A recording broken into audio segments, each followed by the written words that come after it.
an interesting topic. It's what do you do as a truck driver out on the road when you get bad news? And how do you get that bad news? And what does the trucking company do for you? And how do you react? That's on Talk CDL today. And interesting fact that truckers are still having a hard time finding places to sit down and eat. After a year and a half after it started, they're still having problems on the road. And I'd like to dive into that too today. And we got a couple other things to talk about, plus the word of the day with Ruth Ann on Talk CDL. How about our sponsors? NCI, National Carriers. What a great company. Their number is 888-311-7076. If you're a driver in the market for a company job, if you're a student, if you're graduating a school, these people can take care of you. If you're wanting a lease, if you're wanting Southeast Regional, if you're wanting over the road, if you're wanting Southwest Regional, the Texas, Oklahoma Regional, there's so many runs that this company has because they have their own freight, Ruth Ann.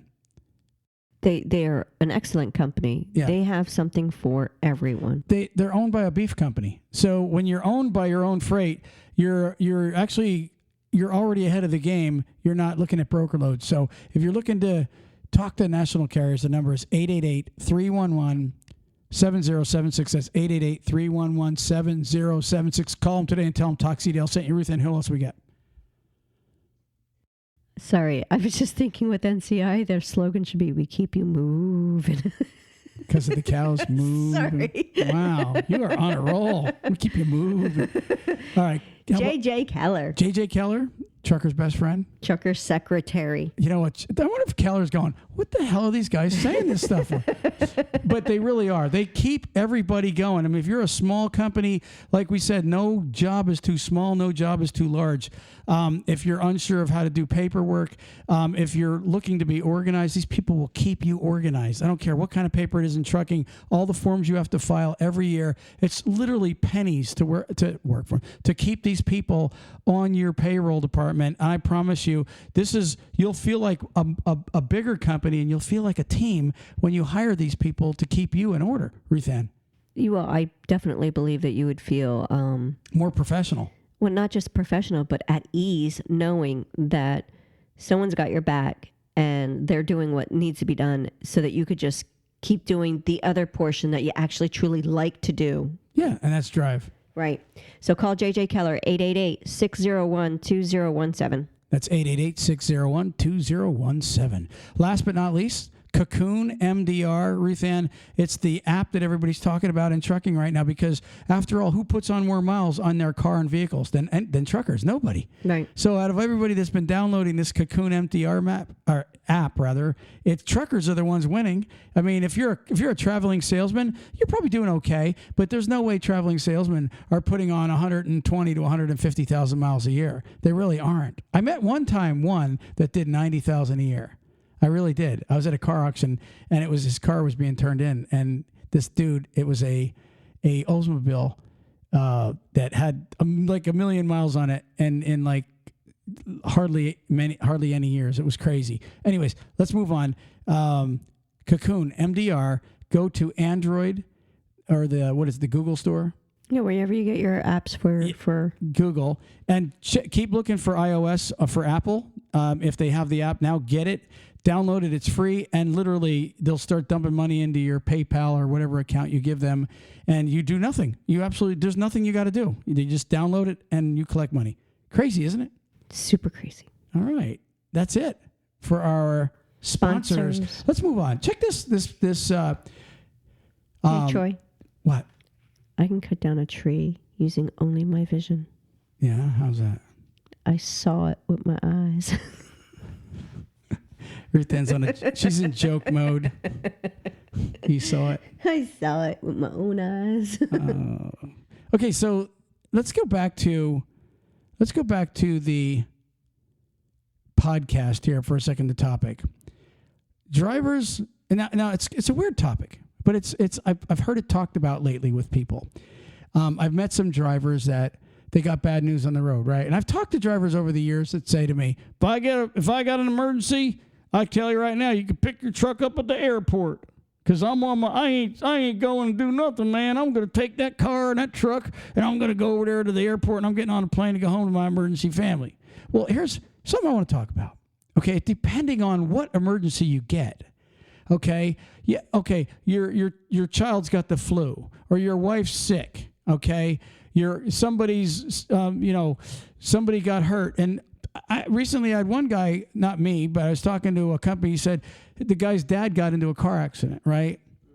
He jumps on a plane. He literally abandons their truck, gets on a plane and flies home. Doesn't give a shit, right? But the bottom line is it was a minor accident. It wasn't even an accident where the guy was like gonna die. He was literally in the hospital.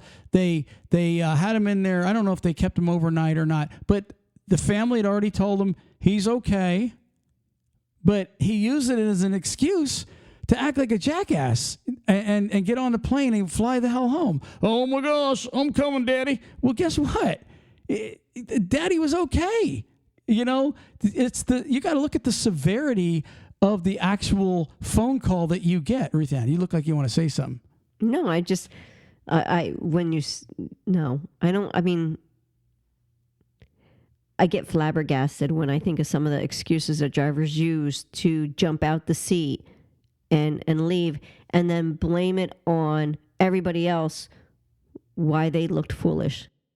Well, look, here's what I want to do. I'm just going to break this down as somebody's just looking at it all sides. Okay, first off, there are trucking companies out there that even if it's a really bad emergency, they'll want you to keep working. And if I was out on the road, me personally, and like there was a death or somebody was dying, I'm going home. But let's give a couple examples. Let's say you're under a load and you're going down the road and you get a bad phone call. Okay, no matter what the call is. Let's say you're 300 miles away from your destination and it's a real emergency. Okay, I agree. I'm calling my dispatcher right away and I'm saying, listen, here's what my message to everybody at the end of this podcast is. You've got to still act like a professional no matter what. If you have the brains and the conscientiousness to get yourself directed to an airport and get home, then you can secure the truck also. So let's say you're 300 miles away, all right? Well, me personally, what I would do is I would call dispatch and I would say, listen, I'm getting to the nearest airport. Okay, and you're not going to get your tractor trailer into the airport anyways, okay? You're going to get the big fine if you leave it on the road outside there. So what I would do is I would call my dispatcher and I'd say, listen, I've got a real emergency. I've got to get home. So the airport's, I'm 75 miles from an airport. I'm headed that way. I would tell dispatch, I'm headed to the airport. So there's a couple good things that can happen for the trucking company. Okay, find me a secure lot to park it in within 10 miles of the airport. And guess what? Off-site parking, which is within usually 1 to 5 miles of the airport, where they'll run you over and they'll charge rent for your vehicle to be there. They will have room to put a tractor trailer on those off-site parking. They're big, those parking lots. You know that. Mm-hmm. Okay. So so that would be A. And B, guess what? Now that the truck is near an airport, the trucking company now could fly somebody there without having to track it down, and could literally, the key will be there with the off-site people in their office. You pay yourself a little rent for a couple days. Somebody could fly in, jump in that truck and deliver the load, and all is good. Okay, if the driver has a legitimate emergency, Ruthann, what do you think of that? I agree. And most companies, if you're a good driver and you do say, hey, listen, I need to do this because I need to find out what's going on. It's whatever that real emergency is, not an emergency that is one of those not real emergencies, you know, like Troy said, a death. Well, here's another one. Let's use like appendicitis or something like that. Hey, your child just had an appendicitis. The doctors, they're going to operate today yet, okay, on the child, and he's going to be all right. Most kids live through an appendix operation. We know this, right? Okay. So let's say let's say you're only 20 miles now from your destination and you still feel you need to get home. Okay. All right. Well, guess what? Be a man. You got 20 miles to go. Take it to the shipper or the receiver and leave the truck and trailer there and take an Uber to the nearest airport and get on a plane if that's what you want to do. At least you delivered the freight to the company, back it in the door even, and get going. If he's getting an operation, you could still be home in time and the child's not going to die. I'm just saying, do you agree with that or not? I do agree. And here's the thing. When if it's going to be an incident where you're that close, by the time you get the tractor to where it needs to go, not only that, but when you get these flights, if you're going to fly home, some of them won't even leave for another day or so. So if depending on where you're going, you might be screwing yourself because once you find out you really can't get us home as fast as you thought you could, now you're stuck. So do a little bit more of your investigation on these flights and stuff, and work out an actual game plan that you're going to be able to not just you but your company also work with you to get you to your destination and back. Now let's take the real one. Okay, there's a death or there's an emergency where child could die, mom could die, a family member could die, and you're very close to that family member. Close family Now member. that's a horse of a different color. Okay. Now I know if it was me, my mind would not be thinking of delivering a load. Okay. And let's say I'm only 100 miles from home. I'm probably, if it's that bad of an emergency, I'm probably going to drive the truck to my house and so I'm probably going to get fired. But at that point, there's nothing you can do. And I'm sure the trucking company, when they really sit down and think about it, they would do the same thing. And I don't care what person out there, if you know, so you get a phone call and somebody's close to you they're saying, get here as quickly as you can. The person might die. Well, first off, I don't know how the hell you're going to drive 100 miles and have a clear head. So, I mean, that would be a dangerous thing right there for me to do, drive 100 miles trying to get home in a bad emergency. Somehow I think I would rather get on a plane and fly it anyways, even at 100 miles. But bottom line is, there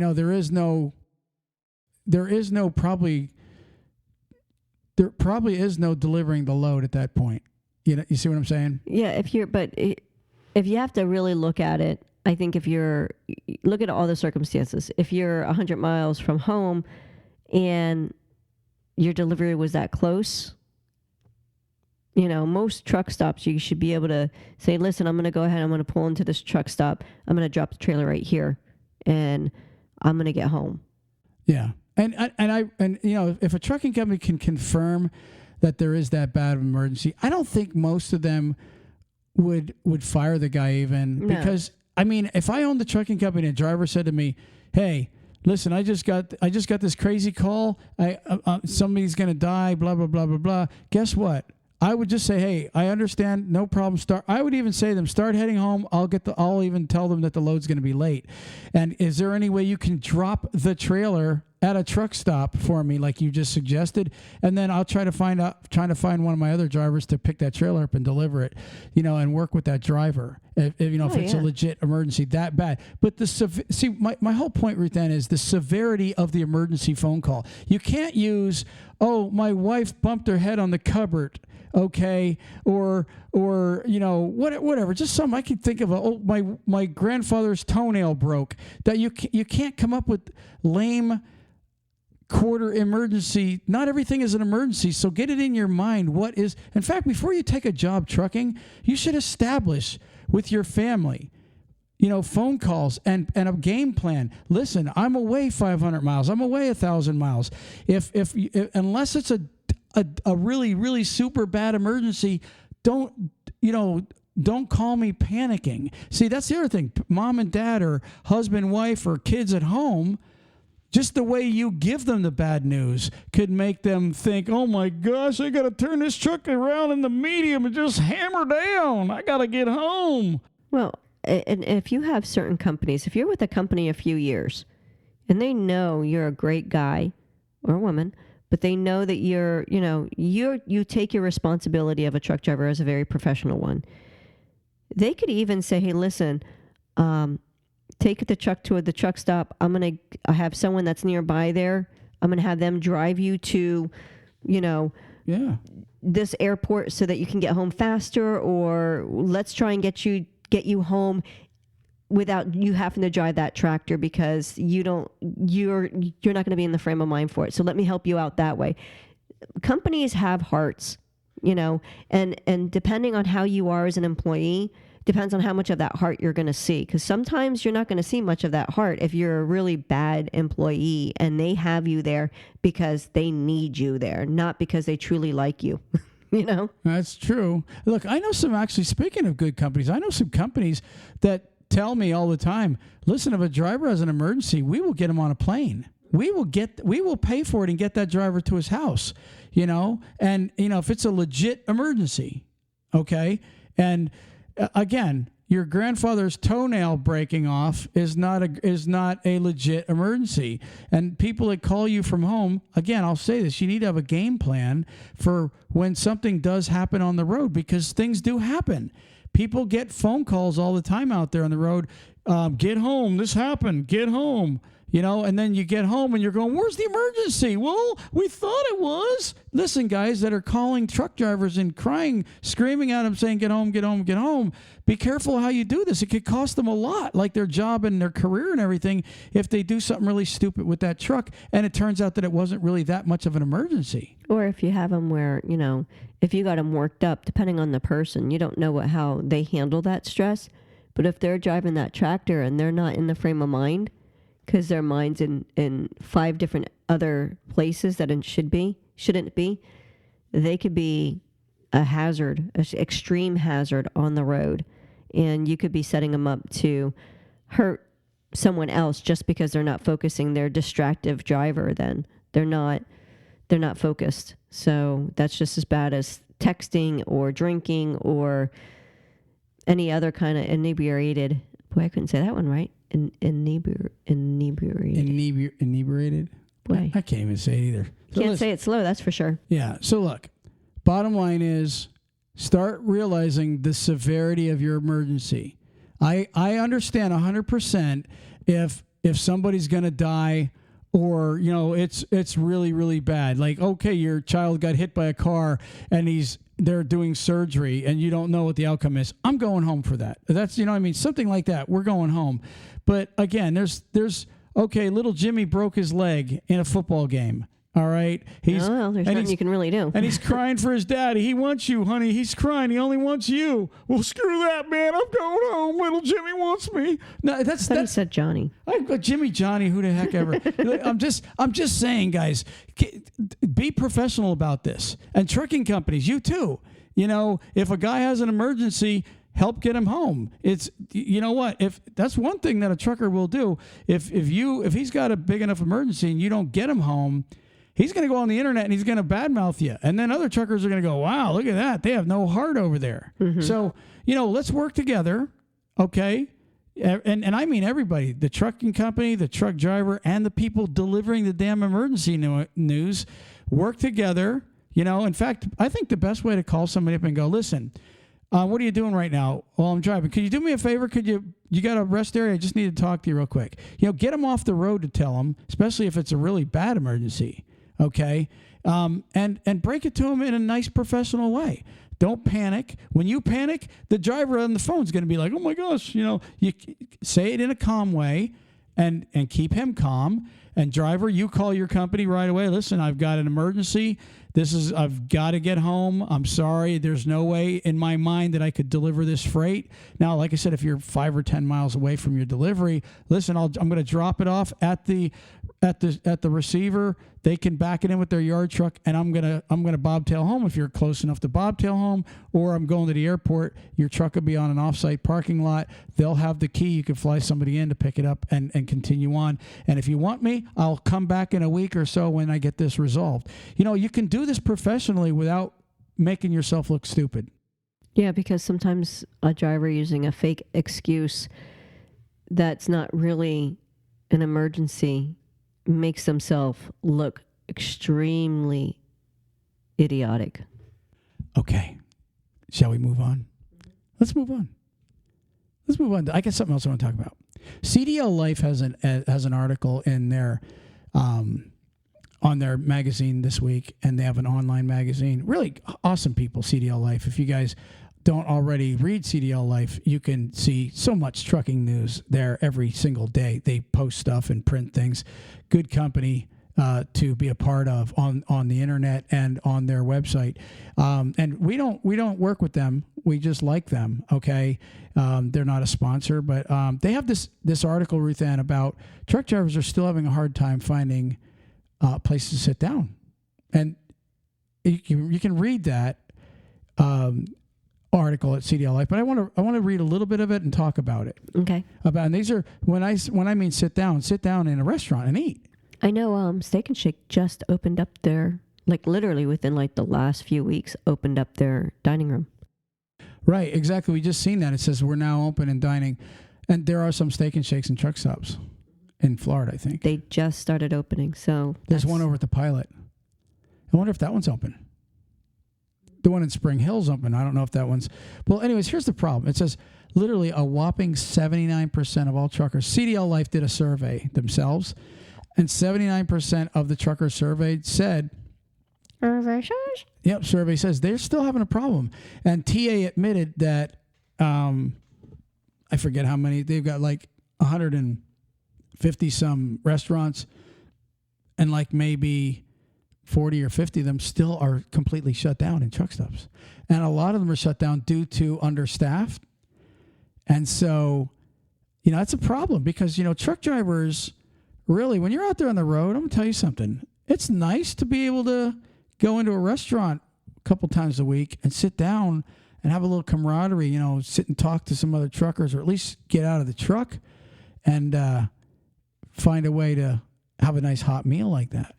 Well, it's necessary for just your own mental stability to go in there and communicate with another human being face to face, or at least visually right there with them, and then health wise. Yeah, some truck stops, the food isn't always the greatest when you eat it continually, but every now and then having a good hot meal is definitely necessary. Well, take the TA, for example. You and I, sometimes we go order, what's it called? The Country Buffet or Country Kitchen or something. Country Kitchen or Pride or whatever it's called.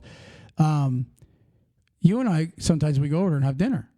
Okay, we haven't in a while. I don't know if they're actually one of the ones that I don't think they are open. The last time we went in there, when we went there last time, they were not. Right. So that's a great example of, like you say, some of them the food sucks. Well, that food didn't suck. The TA here in Wildwood, they make good beef and gravy and stuff. What did you get? Were you getting the sauerkraut and stuff, or what did you have? No, I never got the. What did you have? What did you have there? You had some meal. Who did we eat with? Over there, it was Kelly, who just celebrated a birthday, and then we also ate with we've eaten there with a couple of drivers. Kelly McCoy. We ate with him. Kelly McCulley, the only trucker lady, we ate with her over at the TA. And so the bottom line is their food is good. It's home cooked right there. They have a buffet, but you can also order the meal. And we usually order the meal. Yeah. What did you get? I don't remember. Oh, you got the chicken steak, didn't you? No, I'm limited there. I know I got something. I just don't remember what it was. Yeah. Well, Ruth Ann's gluten-free. That's why she's limited. I know Kelly got like a BLT or something there, and she said it was really good. Yeah, I mean, eyeballing it. And so, to go in and sit down and have a meal like that a couple times a week out on the road, that's really nice to do. Read a paper or your phone and just have some dinner and talk to people while you're doing it. Places like that are really nice, and it's really hard for truck drivers to find that right now. It's sad. So I wrote a couple suggestions down. This is, trucking companies could take advantage of this. Now think about this. Like, the hot meal is really what they're wanting. So what if a trucking company wanted to take advantage of the problems? One of the things you guys should, truck stops and trucking companies, one of the things you want to do is you want to try to solve problems that can help you, retain and maybe even recruit more truck drivers for your company. Barbecue.